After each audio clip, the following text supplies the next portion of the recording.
Американскиот помошник државен секретар Стюарт Едвард Джонс на средба со председателот Бранко Црвенковски порача дека се надева на брзо решение на прашањето со името и деблокирање на македонскиот прием во НАТО. Во исто време, Атина се закани дека приемот на Македонија ќе остане блокиран како во НАТО, така и во Европската унија, се додека не се постигне спогодба. Повеќе за ова од Марија Котовска.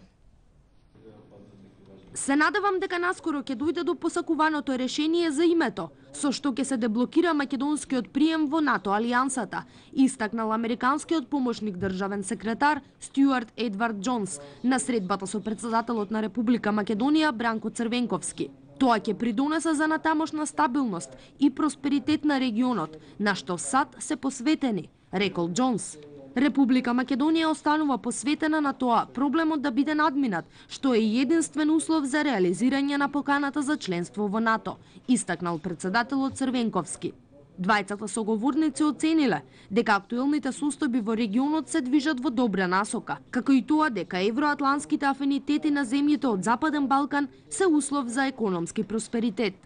Во меѓувреме, Атина уште еднаш се закани во контекст на евроатлантските афинитети на Македонија. Шефицата на грчката дипломатија Дора Бакојани повтори дека, цитирам, "Ке се согласам со членство на Скопје во Европската унија и во НАТО само кога ќе дојдеме до спогодба, која ќе биде заемно прифатливо решение за двете страни."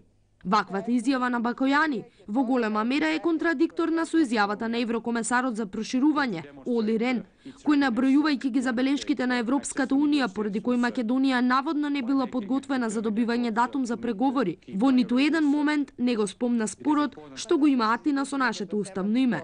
Наспроти забелешките за изборниот ден и политичкиот диалог, изјавата на Бакојани децидно покажува дека добивањето датум за преговори за нашата земја зависи исклучиво од волјата на јужниот сосед.